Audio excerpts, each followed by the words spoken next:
Let's go down Jerome's Raw, Real, Garage, Rant, and we're still absorbing, the fact that Justin freaking Jefferson, Minnesota Fighting Vikings, got that deal done. 4 years, $140 million, $35 million per year, $110 million guaranteed, and also heavy guarantees throughout the duration of the contract. And what's amazing, so yes, Jefferson got paid a lot of money, and I know people will say, well, if money is important to Jefferson, why do you take less?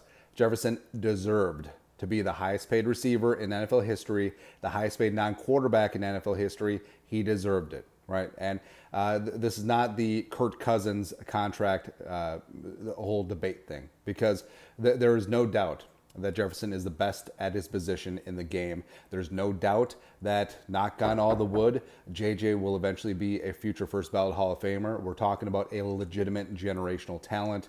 And what's amazing, and I think this speaks to the maturity of Justin Jefferson, as well as his desire to win, and also the level-headedness and maturity of Kwesi Adofo-Mensah, general manager of the Vikings, and the organization writ large. Because, again, this is the largest non-quarterback contract in NFL history.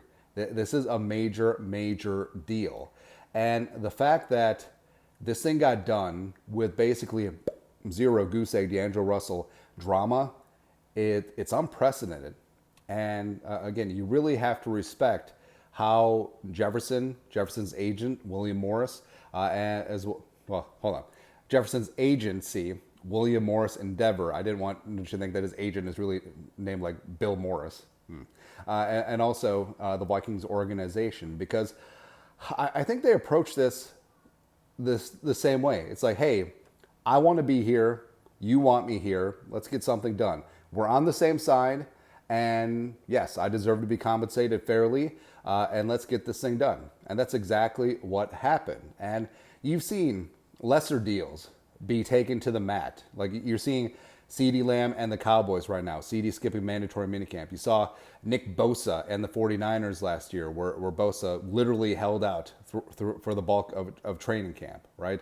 And you look at A.J. Brown and his contract. You look at a whole bunch of other various contracts that have gone down throughout the last couple of years, and they get very heated. They get very personal. They get very contentious. And as we always say, when things are quiet in negotiations, that means that things are going well. And things were relatively quiet throughout the duration of Jefferson and the Vikings. Again, there was no cryptic JJ tweets or Instagram posts. There wasn't anonymous source leaks through Rap Sheet and Pelissero they put out there as like, oh, Justin Jefferson's being unreasonable. He's asking for $50 million a year. There wasn't any of that. The only thing that popped up drama-wise was frickin' Mike Florio.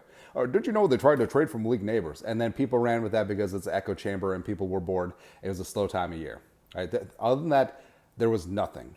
And I know people always like to say, it's like, well, Justin Jefferson's a diva, blah, blah, blah, blah, blah. He's not. He is not. He's just a damn good kid, a damn good dude, and he wants to lead this team. He wants to be here. And I love what he said in his press conference. Basically, he said that the money comes with being great, and he wants to be the best at his position. He wants to be a Hall of Famer. He wants to bring this team Super Bowls, and with that comes money. And that makes sense. Because if you're the best at your position, money is going to come towards you. If you're the best at your position, you should not have to settle for, I don't know, like top 30 money. That's ridiculous. That's ludicrous. It's stupid, right? But now the contention is like when a very mid quarterback, look at Daniel Jones. Well, he's not even mid, he's garbage. But you look at mid quarterbacks like Derek Carr, Tua, Trevor Lawrence, Jared Goff, getting insane money. That's where the friction comes in, because it doesn't correlate with their status in the game. And again, I don't think there's a legitimate person out there that says that Justin Jefferson isn't worth the money, right? Because you know why? Because Tyreek Hill is probably going to get similar or more money per season. Same thing with CeeDee Lamb. Same thing with Jamar Chase. I would take Justin Jefferson over both of them every day and twice on Sunday. Damn straight.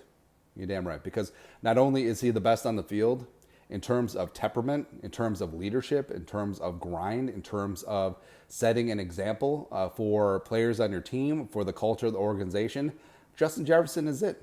And that's why I feel like it's such a perfect synergy with Kevin O'Connell and Kwesi, the culture that they've built. They have leaders like like Justin freaking Jefferson in the building long term.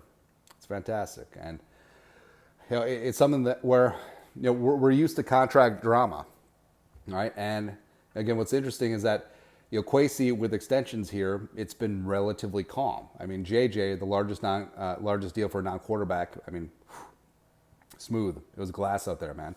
Also, you look at Josh Metellus' small extension. I never trusted Josh, but Metellus is freaking awesome. That got done pretty quietly and quickly.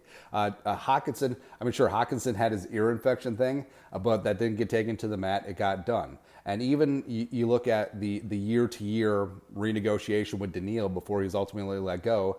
I mean, Daniil had his hold-ins, but it got done. The only one that really had contentiousness was Kirk Cousins, which is funny, man. But again, I'm glad that this is done before the 6-week interregnum between the end of OTAs, the last stanza of voluntary OTAs next week, and the start of training camp and the end of July, because Florio and the jabronis would have had a field day. It's like, well, if they haven't signed Justin Jefferson, blah, blah, blah. Justin Jefferson is in Miami. Is he going to the Dolphins? It's so stupid. It really, really is stupid. But bottom line, the Vikings have their cornerstone piece of a very young, very fun, very dangerous football team that's going to be good for many, many years to come. And again, Jefferson is just such a good dude. Great family. Great base that just keeps him grounded. And he's going to work. And every single person out of that building is going to follow his example. Otherwise, he's not going to tolerate it. That's what I love. That's what I love, man. But that's it. Your thoughts are thoughts. Raw, real rant. Skull, no production value.